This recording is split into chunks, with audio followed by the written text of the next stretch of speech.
Selamat pagi.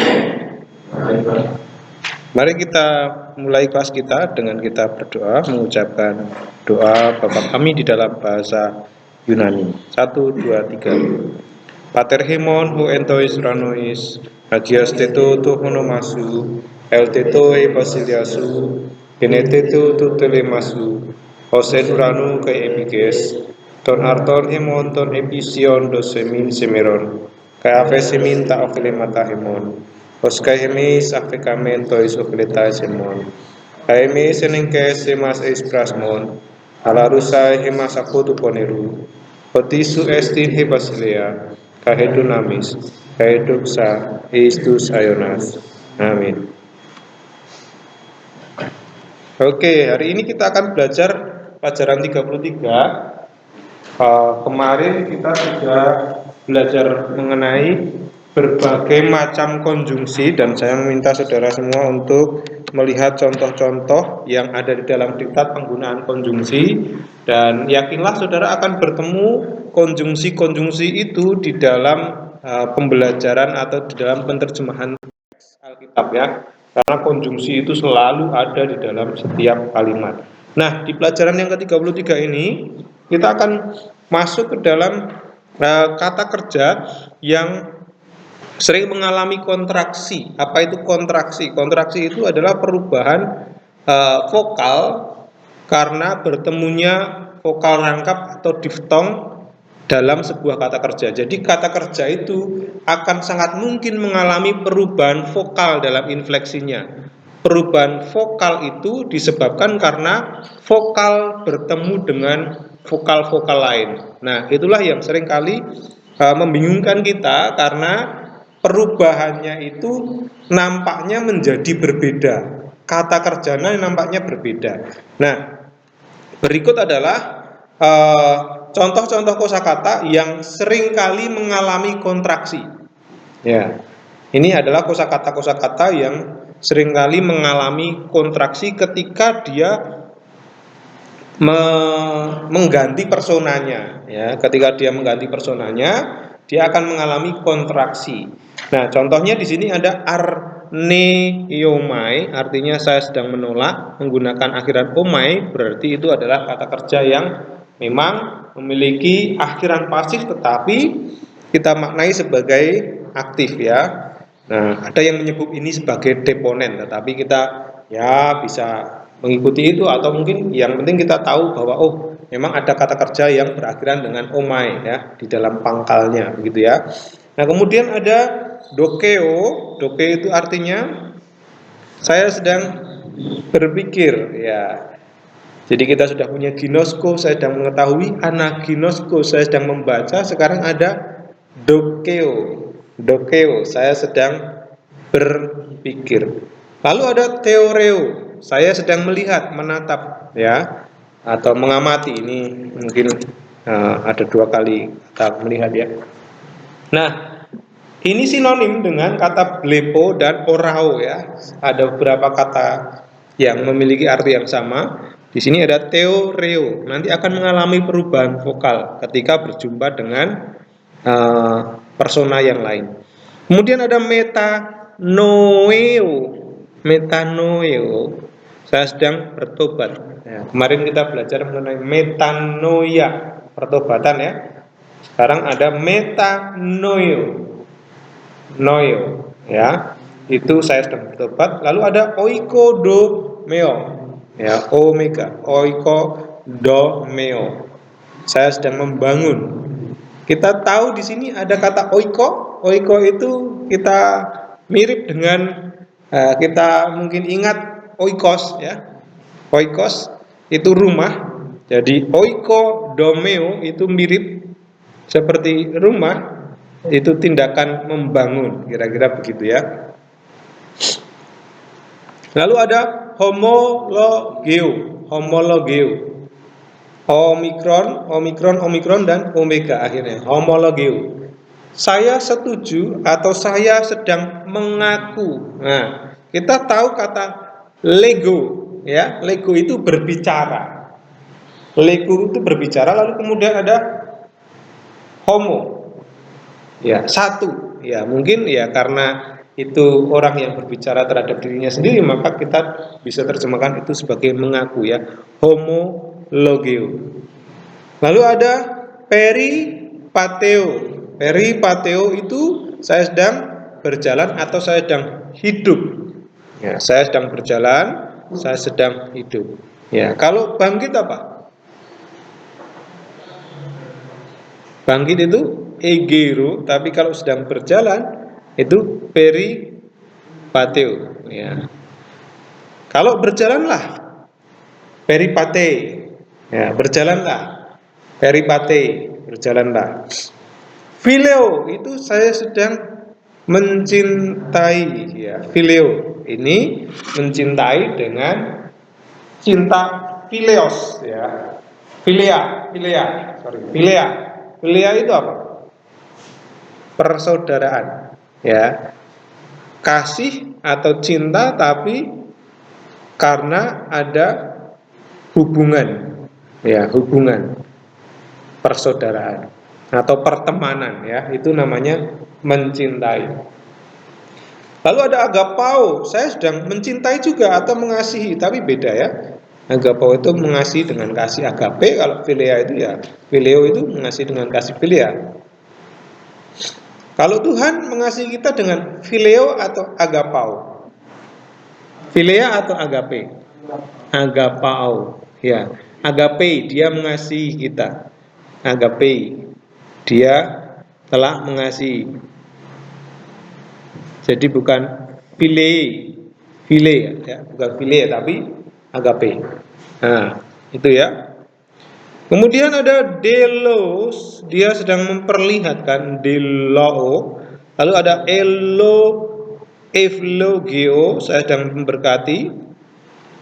Sama ya, kalau tadi homologio itu saya sedang mengaku, tapi eulogio itu saya sedang memberkati. Ada ekaristeo. Ekaristeo itu saya sedang bersyukur atau saya sedang berterima kasih. Ya, saya sedang berterima kasih, ekaristeo. Lalu seteo, saya sedang mencari. Teoreo, saya sedang memandang. Kaleo, saya sedang memanggil. Parakaleo, saya sedang menghibur. Planao, saya sedang menyesatkan. Poyo, saya sedang melakukan. Staro, saya sedang menyalipkan. Tereo, saya sedang memelihara. Dan terakhir timao, saya sedang menghormati. Jadi kalau saudara perhatikan, kosakata yang tadi ada dalam tabel itu merupakan contoh kosakata yang akan mengalami kontraksi. Perhatikan beberapa contoh yang saya cantumkan di dalam diktat. Kalau saudara perhatikan, akhirannya itu sebelum huruf omega ada vokal atau konsonan. Lihat, sebelum huruf omega itu ternyata di situ vokal, betul ya? Vokal. Jadi saudara bisa perhatikan bedanya antara kata kerja yang berkontraksi dengan kata kerja yang tidak berkontraksi. Rupa-rupanya kata kerja yang berkontraksi itu memiliki akhiran yang bukan konsonan tapi vokal ya. Contoh, ini kata kerja yang tidak berkontraksi. Lego. Sebelum huruf omega dia menggunakan huruf konsonan ya. Ini. Maka dia tidak akan berkontraksi. Contoh lagi, bleo. Lihat di sini, dia menggunakan konsonan, maka dia tidak akan berkontraksi. Jadi ketika bertemu dengan kata kerja persona orang kedua, blepo, blepe, tinggal tambahkan saja ya, tinggal tambahkan saja di sini, blepe, blepe, tinggal tambahkan saja. Jadi tidak perlu mengalami kontraksi. Nah, tapi beda dengan yang di dalam tabel ini, mereka tidak akan menjadi ace atau A, tapi akan berubah. Vokalnya yang di sini itu akan mengalami perubahan karena bertemu dengan vokal yang sebelumnya. Nah, itu dia. Itu yang namanya kata kerja yang berkontraksi. Jadi, di dalam bahasa Yunani itu terdapat kata kerja yang berbeda dengan kata kerja yang lain ya, yang berakhir dengan O biasa seperti tadi katakan. Nah, kenapa? Karena kata kerja yang ini, yang berkontraksi ini berakhiran dengan au atau ou atau eu. Ya. Au, ou atau eu. Nah, akhiran vokal ini akan berkontraksi atau berasimilasi. Apa itu? Akan mengalami perubahan, melebur. Kira-kira begitu ya. Vokal dengan vokal ketemunya melebur. Ya, melebur. Dengan vokal yang menjadi perangkai pada kala kini, sehingga menghasilkan suatu vokal yang berbeda. Nah, kontraksi tersebut tidak terjadi pada kala aorist, kala future, dan kala perfect, karena dalam masing-masing kala itu terdapat konsonan yang menjadi penanda. Contoh, kalau kala aorist itu penandanya apa? Ada sigma sebelum akhiran kan? Nah, lihat di sini itu ada sa, c, itu sigma. Future juga punya sigma di tengah, ya. Sigma. Jadi sekalipun itu vokal, karena sudah ketambahan sigma jadi nggak vokal lagi. Demikian juga perfect. Perfect itu ada tambahan. Apa tambahannya? Masih ingat kalau perfect tambahannya apa? Bukan sigma, tetapi ada tambahan ciri perfect, masih ingat? Hah? Bukan. Ciri perfect apa? Masih ingat? Selain reduplikasi, ada tambahan K. Luo jadi leluka. Nah itu ya, leluka.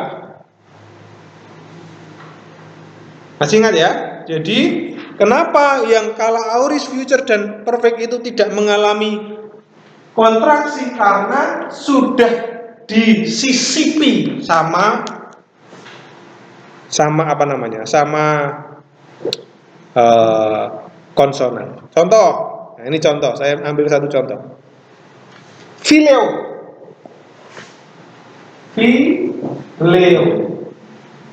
Kita akan coba untuk menggunakan aorist ya. Maka kita akan tambahkan E, lalu di tengahnya sini sigma, lalu menggunakan seperti ini ya. Maka ini tidak berkontraksi karena ada sigma di sini. Ada sigma. Ya, jadi saudara bisa perhatikan bahwa tidak semua kala di dalam kata kerja yang berakhir dengan vokal AO, OO atau EO itu berkontraksi, tidak ya. Hanya ada dalam kala kini dan juga imperfect saja. Imperfect yang nanti akan mengalami kontraksi. Nah, kontraksinya seperti apa sih? Kalau kita perhatikan di sini. Ini contohnya. Kontraksi akan terjadi ketika vokal ketemu vokal. Nah, ini adalah rumus yang biasanya menjadi patokan untuk kita melihat adanya satu kontraksi. Contoh, ketika ada vokal A ketemu A, tetap akan A. A ketemu epsilon akan menjadi A, ya, akan menjadi A. A ketemu eta, ketemu A lagi. Jadi A itu menangan dia.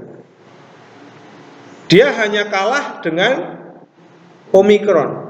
Kalau sama omikron, dia akan menjadi omega. Perhatikan, kenapa kok ini omega? Karena ini vokal panjang. Jadi A itu adalah vokal panjang. Jadi rumusnya kalau panjang ketemu pendek, yang menang adalah panjang. Lihat, A ketemu A panjang, ya. A ketemu E, etanya pendek. Epsilonnya pendek. Jadi yang menang A. Alpha ketemu eta, ini panjang, tapi A tetap menang karena sama-sama panjang. Nah, itu ya. A ketemu O, O-nya pendek, omikronnya. Maka yang menang, O-nya pendek, ininya pendek. Jadi ketemunya dipanjangkan. Nah, ini dia. A dengan O ketemunya vokal panjang, O, omega ya. Lalu A ketemu omega tetap omega. A ketemu E, A dengan iota subscript. Nah, ini dia. A ketemu E, iota subscript. Nah, kita lihat A ketemu eta, A dengan iota subscript. A ketemu O, omega. Ini omega lagi. Perhatikan, ketika bertemu dengan omega, lihat. Ketika bertemu dengan omikron, selalu menjadi apa? Selalu menjadi omega. Itu dia. Itu A. Jadi A akan menjadi alpha atau omega. Itu saja. Kapan menjadi alpha? Kalau dia bertemu AEE. Kapan menjadi omega? Kalau bertemu dengan omikron. Jelas ya? Oke, kalau bertemu dengan diftong, maka dia akan menjadi iota subscript ini ya. Lalu bagaimana dengan epsilon? Epsilon ketika bertemu dengan alpha akan menjadi eta panjang. Ketika bertemu E menjadi E, eta menjadi E, ini karena vokal panjang kalah ya, etanya ya. Epsilonnya kalah jadi eta. Ketika bertemu dengan O akan menjadi U. Ya. EO U. EO O. E. Epsilon E, eta dengan iota subscript. Epsilon U dengan U dan seterusnya. Epsilon OI tetap OI.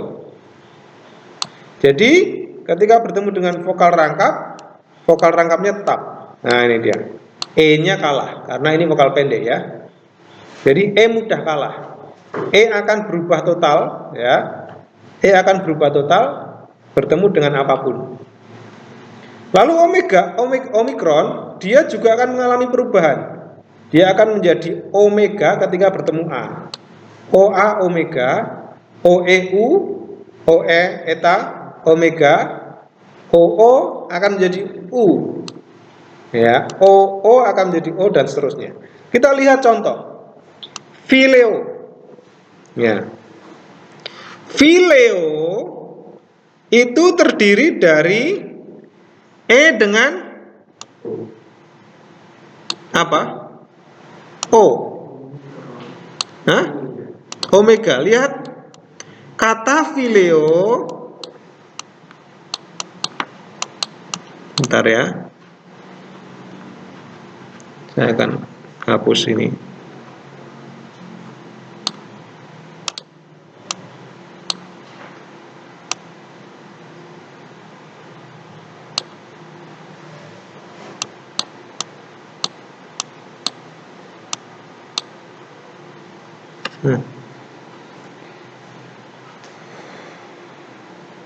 Oke, perhatikan kata fileo ini memiliki vokal ketemu vokal. Di akhir vokal itu ada vokal apa saja yang bertemu? Vokal E dan O. Lihat, vokal E dan vokal O. Maka kita akan berjumpa dengan kata yang nanti hanya ditulis dengan filo. Bukan fileo, tapi filo. Kenapa? Karena E ketemu O jatuhnya omega. E ketemu omega jatuhnya omega. Maka E-nya hilang. E-nya kalah. Lalu fileis. Lihat, harusnya kalau ditulis lengkap E dengan E. Lihat, E dengan E jadinya apa? E dengan A. Ya. Akhirnya hanya ditulis satu saja, Fillets saja. Ya, tidak perlu Fillets 2 kali E. Lalu sama ini. Harusnya E dengan E, akhiran E ya. Harusnya etanya 2, epsilonnya 2, tapi karena E ketemu E jadinya Fillet. Philomen, harusnya Phileomen. Epsilon ketemu omega jadinya U. Lihat, epsilon ketemu apa? Epsilon ketemu omikron. Jadinya apa? U. Nah, maka menjadi Philumen, bukan Phileomen. Nah, ini dia. Apa jelas saudara-saudara perubahan ini? Jelas ya? Jadi kalau ada kata kerja yang berakhir dengan vokal sebelum akhiran, maka dia akan mengalami yang namanya kontraksi. Nah, bentuk medial dan pasif juga sama. Harusnya phileomai, E dengan O menjadi U. Harusnya philei menjadi phile saja. Harusnya phileetai menjadi philetai. Phileometa menjadi philumeta. Phileste, philuntai. Nah, lihat di sini ya. Jadi ini adalah reduplikasi. Kalau kita perhatikan dengan kata kerja yang biasa akan mengalami sedikit perbedaan. Saudara bisa lihat di sana apa perbedaannya. Kalau biasanya kita mengatakan Lego, leges, terus apa? Lege, legomen, legete, legusi. Sekarang lihat, philo, phileis, philei masih sama. Tapi ini philumen, bukan philomen, tapi philumen, philite, dan philusi, bukan phileusi. Ya, nah ini dia. Perubahannya seperti itu. Biasanya kita mengatakan legomai, lege, legetai, legometa, legeste, legontai. Sekarang philumai, bukan philomai tapi philumai, phile, philetai, philumeta, philestai dan philontai. Nah ini. Bagaimana dengan subjungtif? Sama. Subjungtif itu memiliki akhiran yang sama dengan indikatif. Bedanya ada aksennya ya. Ada aksennya. Jadinya phileo menjadi philo. Bedanya di sini hampir sama ya. Tidak ada bedanya antara philo di sini dengan ini. Tidak ada bedanya. Ya, EO masih menjadi philo, sama. Subjungtif itu nanti kita bisa tahu dari konjungsi, ya, dari konjungsi. Ada hina, ada ean, ya, itu namanya ciri-ciri subjungtif. Yang menyertai subjungtif biasanya konjungsi-konjungsi semacam itu. Oke, kemudian ada phileis, ada iota subscript, phile, philomen, philete, philusi. Hampir tidak ada beda dengan indikatif, dan yang akan membedakan adalah konjungsi. Demikian juga medial ya. Ini sama. Nah, sekarang kita lihat imperatifnya. Imperatifnya itu terdiri dari orang kedua. Biasanya kita mengakhiri dengan E ya. Tapi kalau ada E, bagaimana ya? E ketemu E jadinya E. Harusnya file jadi file. Lalu eto orang ketiga, biarlah dia mengasihi, jadinya apa? File itu. Biarlah dia mengasihi. File, cintailah. Nah, gitu ya. Jadi kalau misalnya Yoksan mau bicara sama gadis, ya kan? Cintailah aku. Berarti file Pilih apa? Kalau aku itu apa? Ego itu nominatif. Eh? Ego, emu, emoi, dan eme atau me. Harus menggunakan kasus apa? Akusatif ya. Maka kita mengatakan bagaimana? Pilih me. Ya, nanti dipraktekkan ya. Pilih me. Nanti dipraktekkan. Ya, Yoksan ya. Wah, ini dia. Pilih me. Cintailah aku. Nah, pilih me. Kalau cintailah dia, pilih auton. Pilih auton. Ya, itu ya.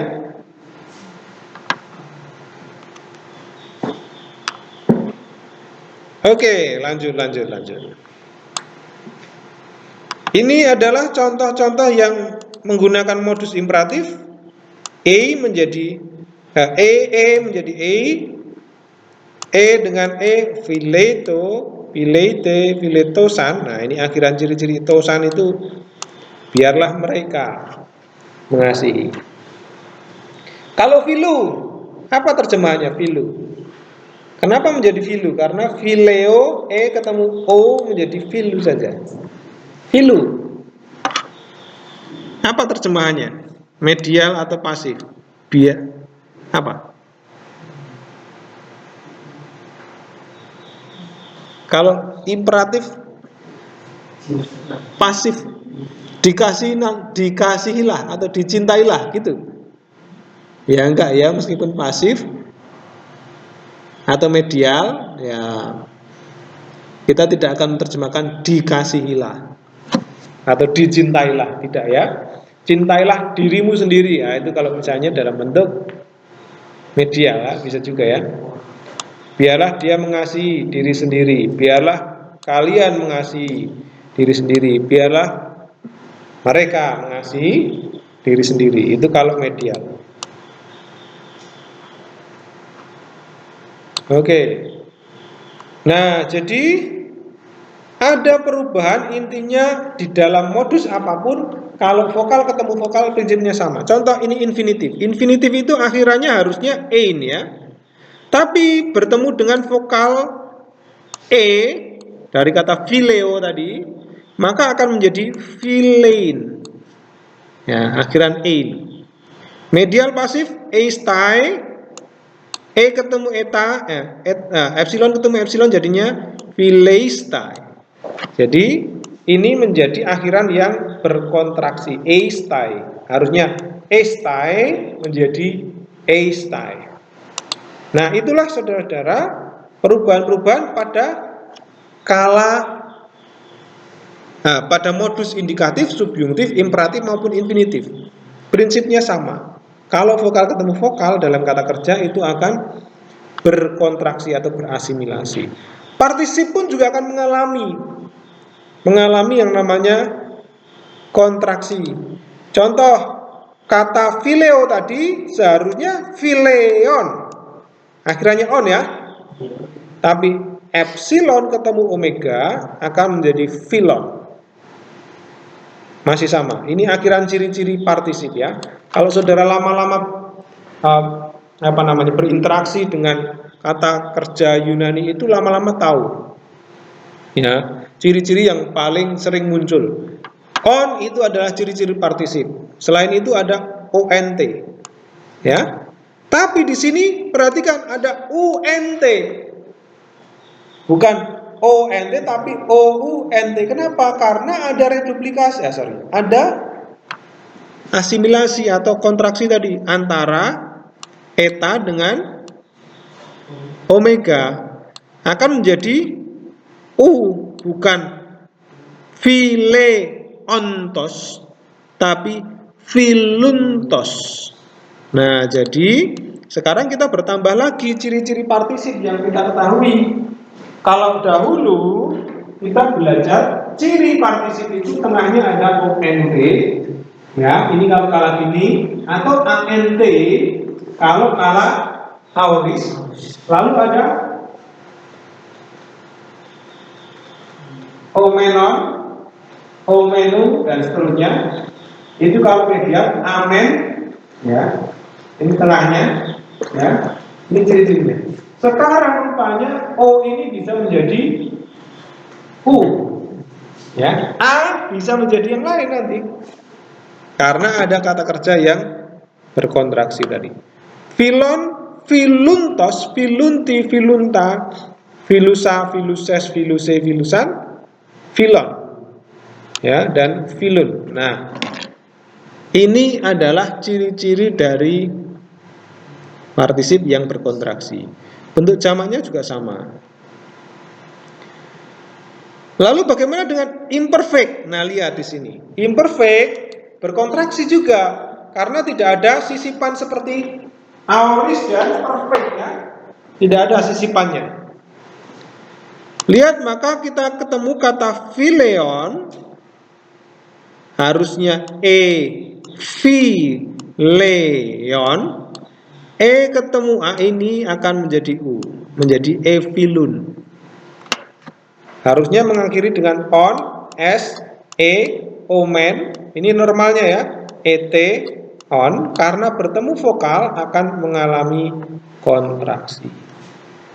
Bentuk medialnya juga sama.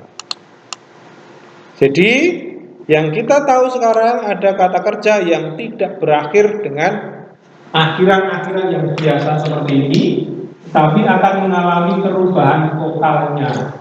Perubahan vokal itu terjadi karena kontraksi. Itu saja.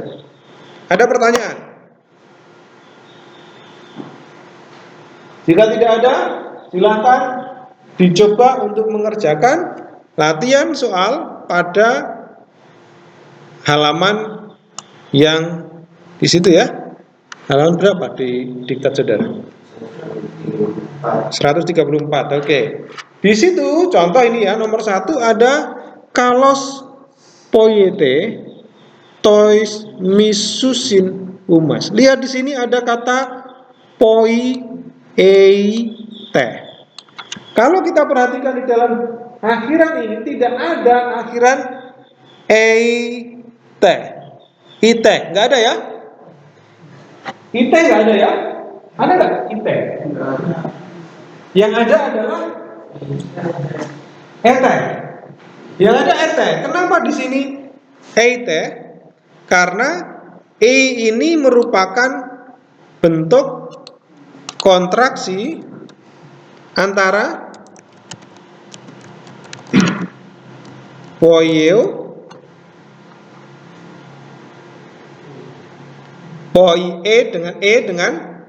dengan apa? Dengan atau epsilon dengan epsilon. Antara epsilon dengan epsilon. Jadi dengan epsilon kita lihat di dalam tabel kontraksi tadi jadinya apa? Dengan akan menjadi maka di situ bukan poiete tapi poiete.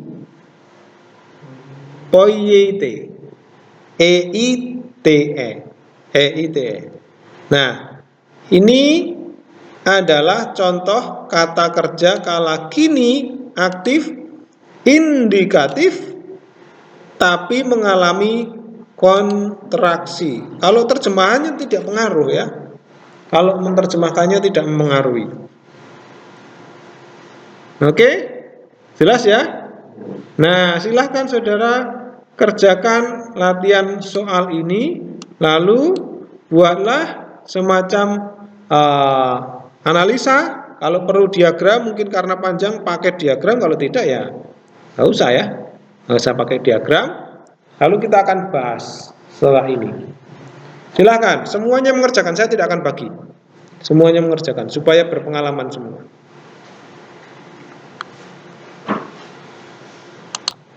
Nomor 1 betul, ya. Nomor 1 itu kata kerjanya yang mana? Kalos. Itu kalos itu Kata keterangan. Adverb ya. Ini kata kerjanya adalah poiete. Kata kerjanya poiete. Lalu kita bisa jumpai ada partisip di sana. Yang mana itu partisipnya?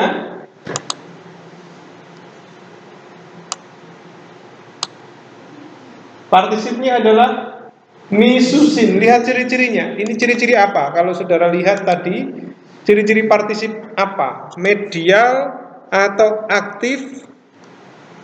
Yang menggunakan usin, lihat di sini.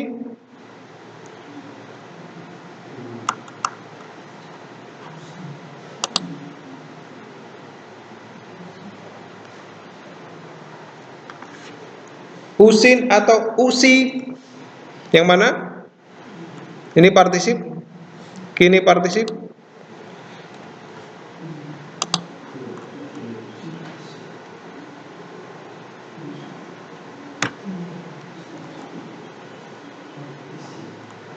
Partisip apa?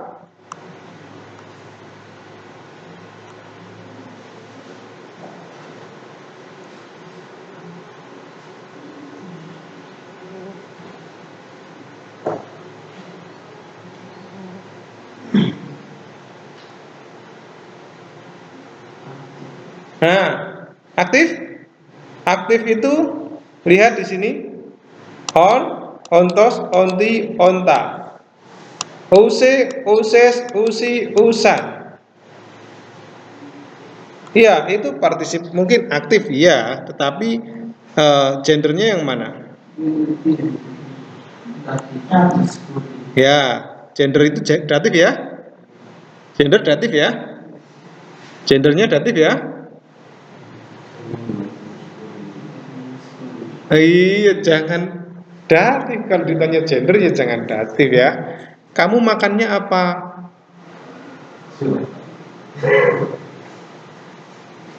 Kemarin, Pak.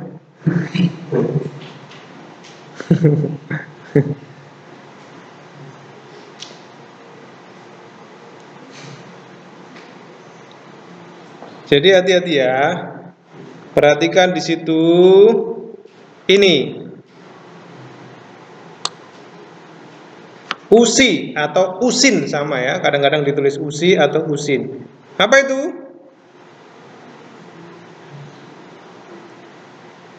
Yang menggunakan usi itu datif, maskulin, jamak. Ya. Jadi itu adalah partisip kini atau apa? Jelas kini ya. Kini aktif atau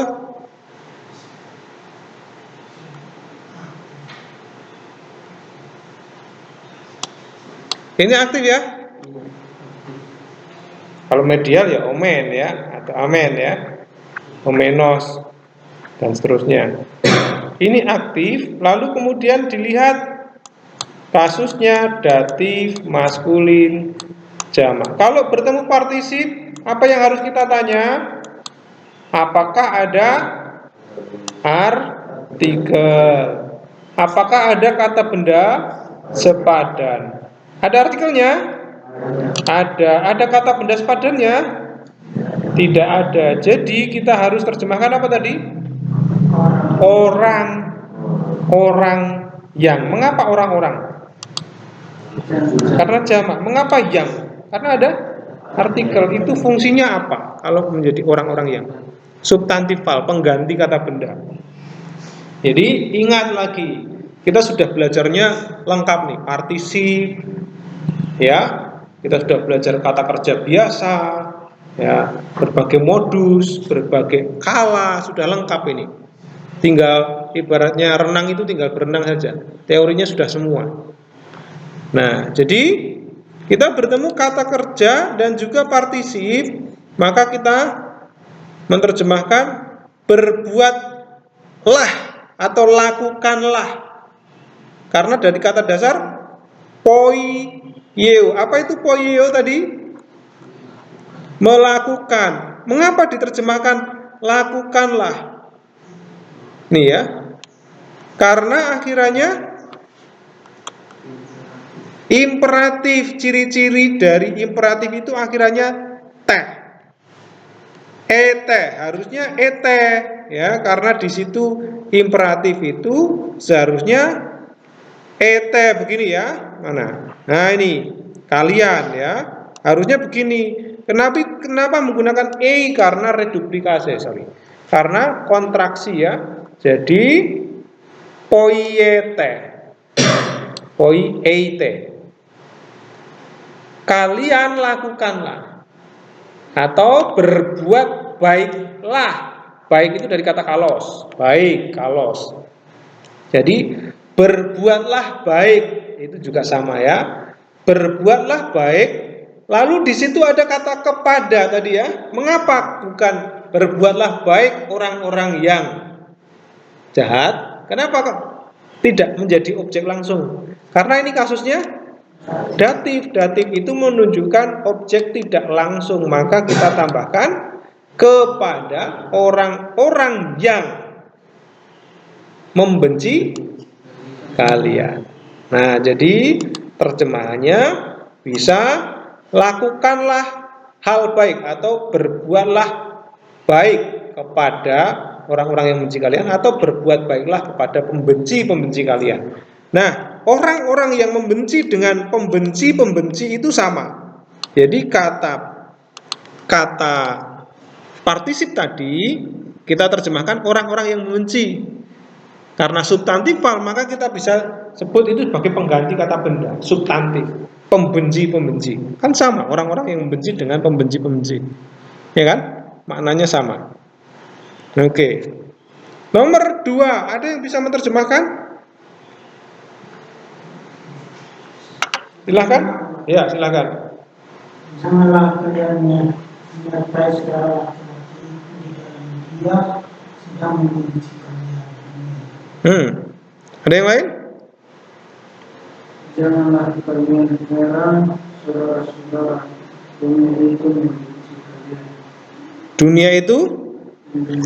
Oke, ini ada apa saja di sini? Taumaze. Kalau saudara perhatikan dengan seksama, ada me, taumazete. Ini ciri-ciri apa? Imperatif.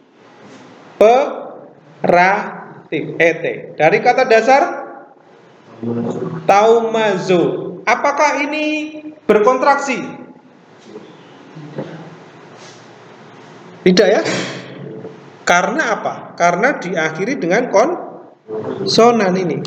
Sebelum akhiran ete ini konsonan, jadi tidak terjadi kontraksi atau perubahan vokal. Imperatif tapi ada me, berarti bukan perintah tapi apa? Larangan. Masih ingat ya? Kalau ada imperatif diawali atau didahului dengan me itu berarti larangan. Janganlah kalian apa? Taumazu. Heran. Janganlah kalian heran. Ini adalah kata kerjanya, ya. Terus ada adelphoi, ada tengah ini adelphoi. Ini apa ya? Inilah yang disebut sebagai sapaan. Hai saudara-saudara. Ya, kalau ada kata kerja yang nominatif, tapi di sini menggunakan imperatif kalian, kalian, tapi ada saudara-saudara. Berarti kata adelphoi ini bukan subjek, tetapi dia adalah sapaan atau vokatif, ya, vokatif sapaan. Adelphoi atau kadang-kadang adelphe, begitu ya, saudara-saudara. Lalu di sini kita bertemu dengan kata e. Masih ingat e itu penanda apa?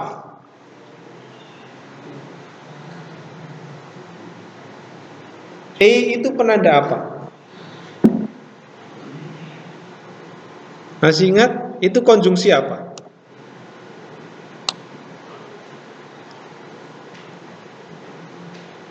Lihat di dalam bab sebelumnya. Ya, Thomas itu sebenarnya menyertai atau enggak? iya, Thomas itu menyertai.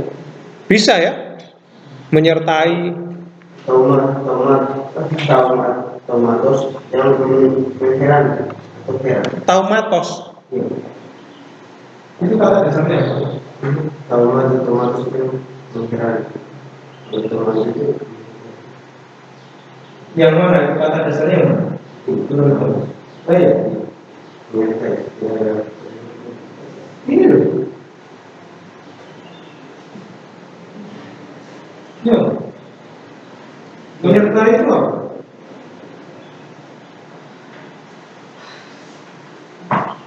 Jadi jangan kalian heran, ya, jangan kalian heran atau jangan heran.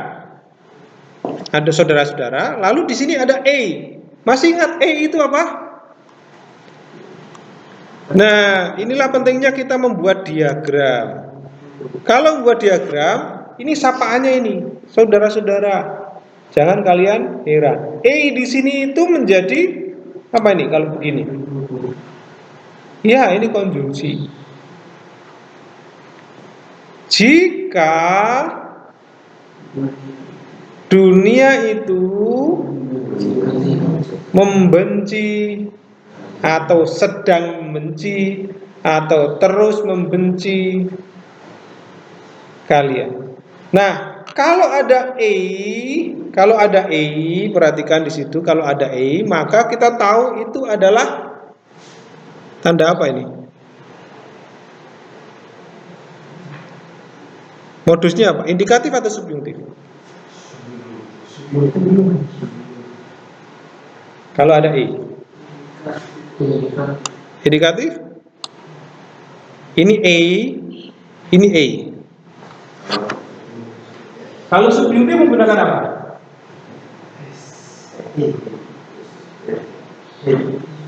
Eta ya. Sekalipun ini ada kata jika, tapi ini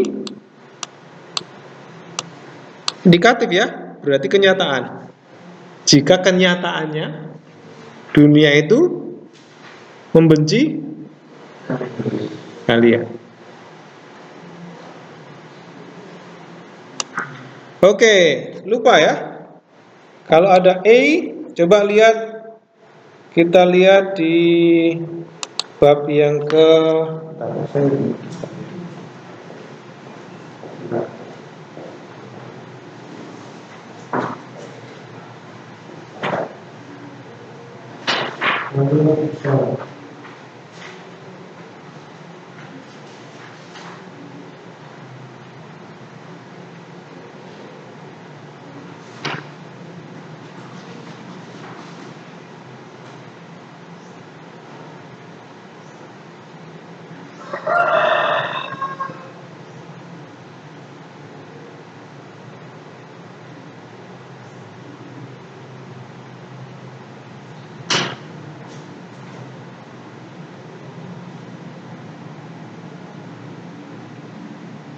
Nah, lihat di sini ya.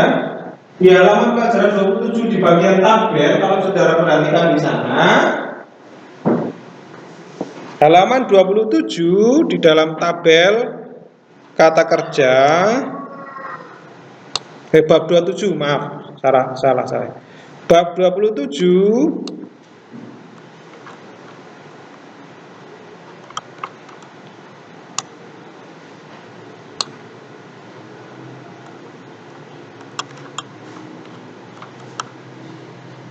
nah ini ya, ada kata tapi juga ada kata ean. Lihat, dua-duanya merupakan konjungsi yang dimaknai sebagai kondisional atau kondisi tertentu, situasi tertentu. Nah, kalau saudara berjumpa dengan maka kata kerja yang mengikutinya itu adalah kata kerja dengan modus indikatif. Tapi kalau ean itu digunakan untuk subjungtif. Jadi sama-sama menjelaskan situasi, tapi kalau yang itu potensi, kalau yang E itu adalah kenyataan. Jadi kalau kita perhatikan di dalam latihan soal tadi, kita bertemu dengan kata E, ya, kita bertemu dengan kata E. Apa maknanya? Kok bisa ada E tapi mengikuti indikatif? Berarti jika dalam tanda kurung kenyataannya, siapa itu? Dunia itu membenci kalian, bukan potensi. Berarti dunia itu pasti membenci kalian, karena dunia itu memiliki keinginan, tujuan, dan keyakinan yang berbeda dengan kita, maka dunia akan pasti membenci kita. Nah, di sini A itu tanda bahwa mise ini adalah indikatif. Maka kalau saudara mau lihat hubungan gramatikanya seperti ini. Ya, kata kerja utamanya yang mana? Kata kerja utamanya adalah taumazete. Heran, heranlah. Kalau ini imperatif, heranlah. Tapi ada me, berarti larangan. Janganlah heran. Siapa? Saudara-saudara atau kalian. Adelphoi, saudara-saudara, ini sapaan. Janganlah kalian heran jika dunia itu membenci kalian. Nah, itu saudara-saudara. Nomor 3, apakah ada yang sudah selesai?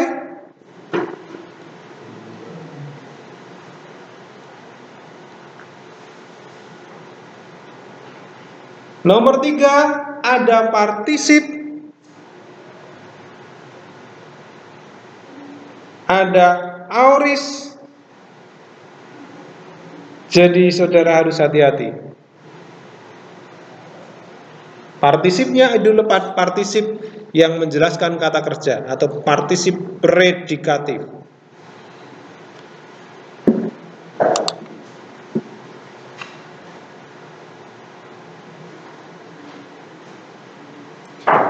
Oke, jika belum selesai silahkan dikerjakan di asrama sebagai PR ya. Nanti kita akan lanjutkan di hari Jumat ya. Hari Jumat kita akan PR ini. Dan saya akan menambahkan latihan-latihan soal yang lain. Saudara bisa mengerjakan 3-5. Ya, ini adalah contoh-contoh kalimat yang sudah saya kutipkan dari teks Alkitab. Ya, ini sudah ada dalam teks Alkitab. Oke, selamat pagi. Kita berhenti di sini. Tuhan Yesus memberkati.